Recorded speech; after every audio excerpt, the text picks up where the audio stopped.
안녕하십니까, 박건배입니다. 자, 이번 시간의 주제는요, 불평형 고장 중에 하나인 성간단락 고장 해석을 해보도록 하겠습니다. 자, 본문으로 들어가 봅니다. 자, 이번 시간의 주제는 첫 번째 불평형 고장이죠. 성간단락 고장 해석을 대칭 좌표법으로 간단하게 해보도록 하겠습니다.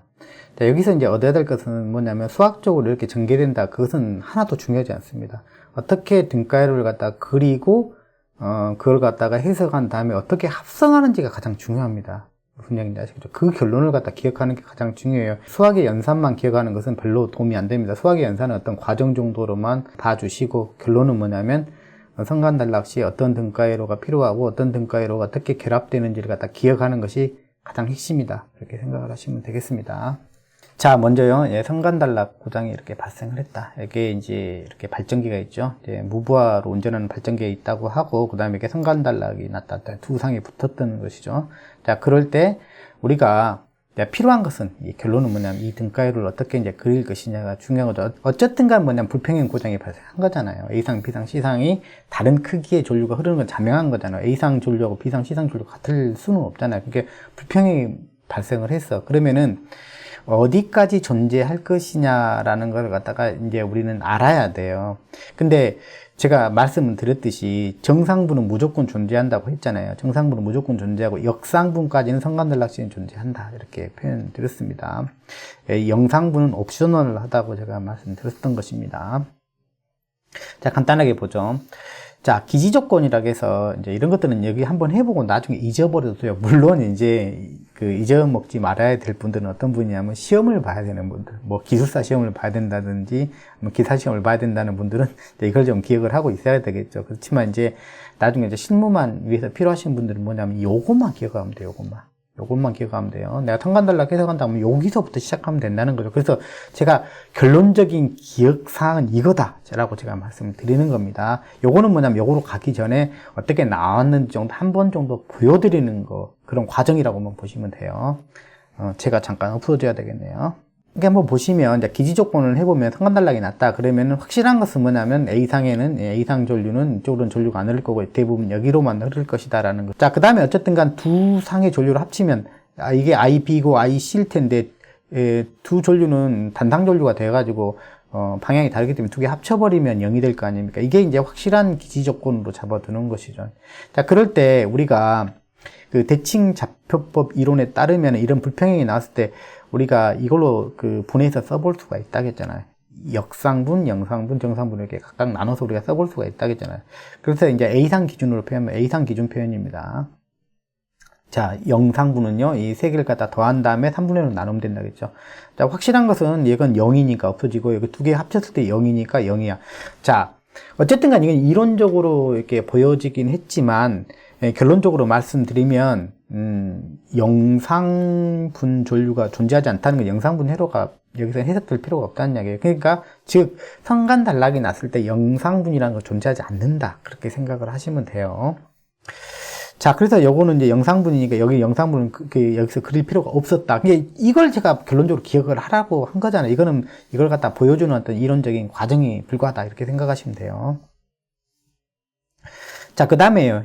이건 두 개는 존재해야 되겠죠. 이게 정상분이죠. 정상분은 이렇게 계산한다고 했죠. 우리가 첫 번째 시간에 우리가 했던 겁니다. 자, 요거를 갖다가 대입해서 보면은 이렇게 표현할 수가 있습니다. 그 다음에 여기 역상분도 마찬가지로 이렇게 표현할 수가 있어요. 그러니까 비교를 해보니까 어떻습니까? 다 똑같죠. 요 부분 다 똑같죠. 요 부분 다 똑같고 부호만 바뀌었어요. 아, 그러니까 성간단락이 났다 그러면 결론은 이거란 이야기죠. I0는 0이다. 즉 뭐냐면 영상분 존재하지 않는다. 이런 이야기해야 돼요. 그 다음에 I1하고 I2의 크기는 같다. 크기는 같은데 뭐냐면 방향이 반대이다. 위상이 반대이다. 180도 차이 난다. 요게 결론이에요. 그죠? 무슨 얘기인지 아시겠죠?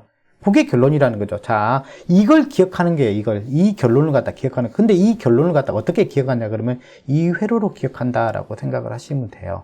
무슨 얘기인지 아시겠죠? 그래서 세 가지로 분해를 한 다음에 이걸 갖다 각각 해석한 다음에 그걸 갖다가 그리고 합성한다 했잖아요. 그러니까 결론은 일단 영상분은 존재하지 않으니까 이 두 가지 등가위로만 필요하다. 그래서 두 가지만 가지고 해석을 하면 된다. 그것까지가 이제 중간 결론이고요. 그러면 어떻게 합성이 되느냐? 이 두 개가 이제 합성이 돼야 된다 했잖아요. 어떻게 합성이 되냐? 그러면 이렇게 합성이 돼야 된다는 거죠. 이런 결론으로 합성이 돼야 된다는 거죠. 두 개의 전류는 크기는 같고 그 대신 뭐냐면 위상이 반대로 만나는 그런 상황으로 우리가 회로가 구성이 돼야 된다는 거죠. 그러려면 뭐냐면 이 두 개는 어떻게 합성이 되냐. 자, 이거는 여러분들이 말로 좀 기억을 했으면 좋겠습니다.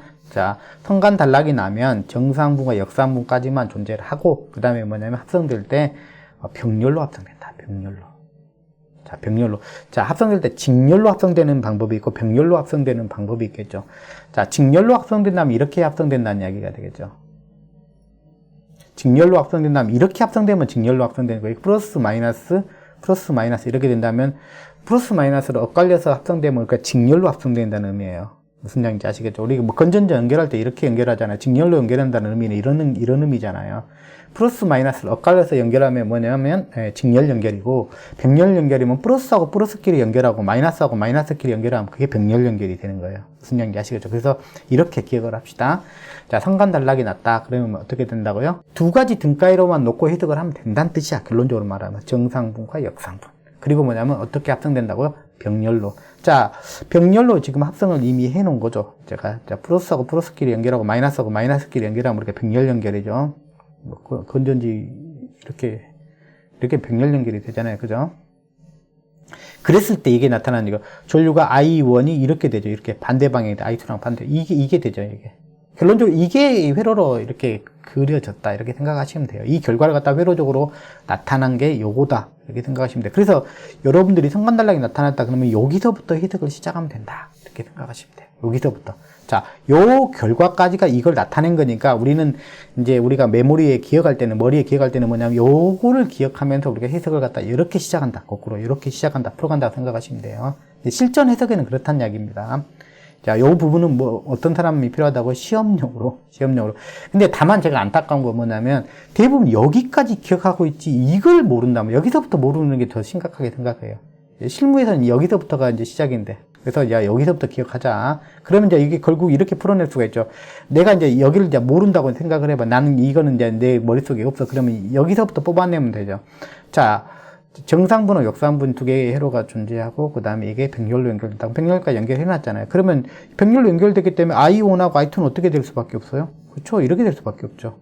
원래는 여기서 나온 결론인데 저는 이제 거꾸로 이렇게 뽑은 거예요. 그죠? 자, 그렇다면 I1이나 I2는 이제 크기는 같으니까 이제 I1으로 이제 대표성 있게 이걸 계산하면 이 회로는 갖다 간단하게 이 전류를 갖다 계산할 수가 있잖아요. 오음의 법칙으로. 오음의 법칙으로 계산하면 이렇게 계산할 수가 있겠죠. 그죠? 이게 두 개는 시리즈로 연결되어 있으니까, 저 임피던스는 시리즈로 연결되어 있고, 여기 기전력은 이 하나밖에 없죠. 그러니까 I1을 갖다 계산할 수가 있습니다. 자, 그러면 우리가 성간단락전류, 궁금한 성간단락전류를 갖다 계산할 수가 있겠죠. 자, 그러면 B상하고 C상에서 붙었기 때문에 IB를 구하거나, IC를 구하거나 둘 중에 하나를 구하면 되겠죠. 이 두 개 전류 크기는 같을 거고, 이제 위상만 180도 틀어져 있으니까 IB를 갖다 대표 선수로 한번 구해 보면, 자, 이걸 갖다 대칭좌표법 이론에 의해서 이걸 펼쳐서 쓰면, 이건 A상 기준 표현이죠. I0, 그 다음에 요게 I의 자승이 붙죠. I1, 그 다음에 A의 I2. 이렇게 표현할 수가 있죠. 우리가 이건 첫 번째 시간에 우리가 표현을 해봤으니까 그거는 꼭 기억을 해야 됩니다. 이제 이 두 가지 방법, 이렇게 표현하는 방법과 이게 표현하는 방법은 여러분들 좀 기억을 해야 돼요. 자, 그러면 이제 이 관계로부터 여기, 얘는 없죠. 얘는 0이니까 이건 제거해버리면 되고, I2 대신에 여기를 갖다가 마이너스 I1을 넣어서, 전개를 다시 해주면 되겠죠. 여기가 I1이 되면 되죠. 여기가 오타네요. 그쵸? 자, 그래서 이거 부호가 바뀌어서 내려왔죠. 그리고 나서 이렇게 묶었죠. I1으로 묶었죠. 자, 이런 거는 여러분들 그렇게 하셔야 돼요. 이거 다 애워갖고 이렇게 쓰려고 하시면 안 돼. 이거는 A라는 것은 이거잖아요. 이거. A의 자승은 이거잖아요. 여러분들 이거잖아요. 이거. 예, 제가 110도 앞서게 하는 연산자 이렇게 말씀도 드렸지만 이걸 이렇게도 표현할 수도 있어야 되죠. 이거는 뭘로 하면 돼요? 여러분 계산기 다 가지고 있잖아요. 계산기로 그대로 누르면 돼요. 계산기로 이렇게 누르면 돼요. 이렇게 여기 이렇게 하면 되죠. 1에 240 이렇게 하면 되죠. 계산기로 다 되죠. 10,000원짜리도 다 되죠. 이거. 자, 이거는 이렇게 하면 되죠. 이렇게 하면 돼요. 그냥 이걸 갖다가 굳이 뭐 복소수로 풀어가지고 그걸 갖다 외우려고 생각하지 마세요. 최소한 우리는 그런 거 외울 시간이 없어요. 그죠? 자, I1이죠. 그래서 이걸 그냥 계산해보면 이렇게 돼요. 마이너스 J의 1.73의 I1 이렇게 되어 있다는 거죠. 이게 바로 이 성간단락전류가 되겠습니다. 자, 무슨 이야기인지 아시겠죠? 이게 이제 성간 단락줄류. 자, 그 다음에 I1까지 이제 여기다가 이제 우리 계산해 놨으니까 이걸 갖다 그대로 여기다 집어넣으면 이제, 계산을 완벽히 마무리할 수가 있겠죠. 자, 크기만, 구한다 그러면 1.732의 이런 식의 그 전류가 성간 단락 전류가 된다. 이렇게 생각하시면 되겠죠. 시상 전류는 이게 부호만 바뀐다. 이렇게 생각하면 되죠. 이게 이제 성간 단락 전류 이제 해석이죠. 자, 요거는 제가 이제 메스케드로 요 부분만 제가 코딩을 해본 겁니다. 자, 그러면 여기서 이제 뭐까지만 해볼 거냐면, 과연 그러면 성간 단락 전류하고 이 성간 단락 전류하고 삼상 단락 전류하고 이제 크기는 이제 어떻게 될 거냐. 이제 그 정도만 좀 비교를 해보도록 하겠습니다. 제가 지난 시간에 삼상 단락 전류를 갖다 제가 표현을 해드렸죠. 이유도 설명을 해드렸어요. 이걸 갖다가 굳이 표현한 이유는 뭐냐면 성간 단락 전류나 일선지락 전류랑 비교해보고 싶어서 이걸 표현해놨다. 이렇게 제가 말씀을 드렸습니다. 그래서 앞전 시간 그 끝에 내용을 좀 보시면 될 것 같네요. 자, 이게 이제 삼상 단락 전류잖아요. 그리고 이제 이게 성간 단락 전류죠. 그죠? 그러니까 이제 비교를 할 수가 있는데, 우리가 대체적으로 이 Z1하고 Z2의 크기는 거의 같다. 이렇게 보시면 돼요. 거의 같다. 예. 보통 우리가 대칭분 임피던스는 솔로, 그 다음에 회전기, 그 다음에 변압기 세 종류에서 보면 되는데, 뭐 솔로 같은 경우는 예, 두 개가 같고요. Z1하고 Z2가 같아요. 그 다음에 회전기에서는 두 개가 좀 차이가 나요. 예, 두 개가 슬라이트하게 좀 1하고 2가 좀 차이가 나요. 이거는 같지 않아요. 회전기에서, 즉 발전기나 이런 데도 회전기가 같지 않아요. 근데 그렇게 큰 차이는 아니에요. 살짝 차이가 나고요. 자, 그 다음에 변압기에서도 이 두 개가 같아요. 변압기의 임피던스에서 두 가지 크기는 같아요. 그러다 보니까 우리가 대부분 고장나는 지점이 선로를 어느 정도 포함하고 있잖아요. 그죠? 선로를 다 포함하고 있고, 변압기도 포함하고 있고, 그렇잖아요. 발전기 바로 근단, 발전소 바로 근단에서 나타난다면은 약간 차이는 날 수가 있죠. 그래서 통상적인 위치에서 우리가 고장 계산한다 그러면은 Z1하고 Z2는 뭐 거의 비슷하다 이렇게 보시면 돼요. 제가 간단하게 이제 크기 비교해 보려고 해요. 그래서 특정한 뭐 발전소 바로 인근이라도 뭐 거의 비슷하다고 보시면 돼요. 근데 이제 선로를 갖다 많이 포함하고 있는 경우라면 확실히 뭐 Z1하고 Z2는 같다 이렇게 보셔도, 그렇게 해석을 하셔도 크게 상관이 없습니다. 자, 이렇게 가정해서 보면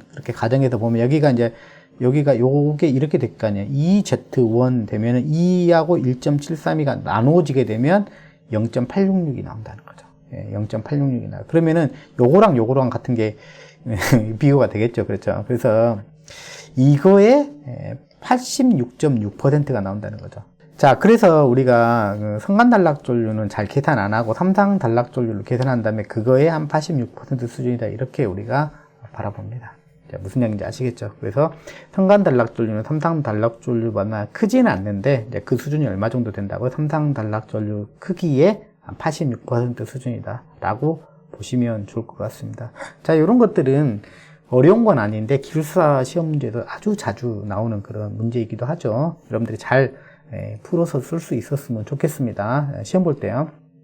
근데 제가 이제 강조해 드리고 싶은 것은, 저는 뭐 수업용으로 여러분들한테 공부하라고 이렇게 하는 부분도 뭐 없지 않아 있긴 하지만, 실무적으로 여러분들이 더 도움이 되길 바라는 그런 마음이거든요. 그럼 어디서부터 잘 기억을 해야 되냐면 여기서부터 잘 기억하면 된다. 이렇게 생각하시면 돼요. 그래서 성간 단락이 났다 그러면 정상분하고 역상분 성분이 두 개가 존재한다. 그 자체를 갖다 여러분들이 기억을 하고 있어야 되고요. 그 다음에 두 개는 어떻게 합성이 돼야 된다고요? 그렇죠. 병렬로 합성이 된다.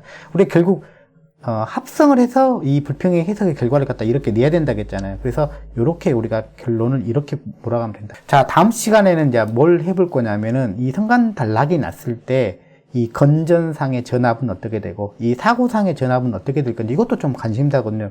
이때 뭘 써먹을 수 있냐면은, 우리가 앞전 시간에 뭐 했어요? 등가위로 그리고 각각의 뭘 해봤어요? 발전기 기본식을 갖다 우리가 정리를 해봤잖아요. 그 발전기 기본식이 여기서 얘네들 해석할 때 쓴다. 이렇게 생각하시면 돼요. 그래서 이제 다음 시간에는 고장이 나는 순간에, 성간 단락이 나는 그 상황에서 건전상 전압은 어느 수준이고, 그 다음에 사고상 전압은 어떤 수준으로 바뀔 것인지에 대한 해석을 해보도록 하겠습니다. 자, 그러면 다음 시간에 뵙죠.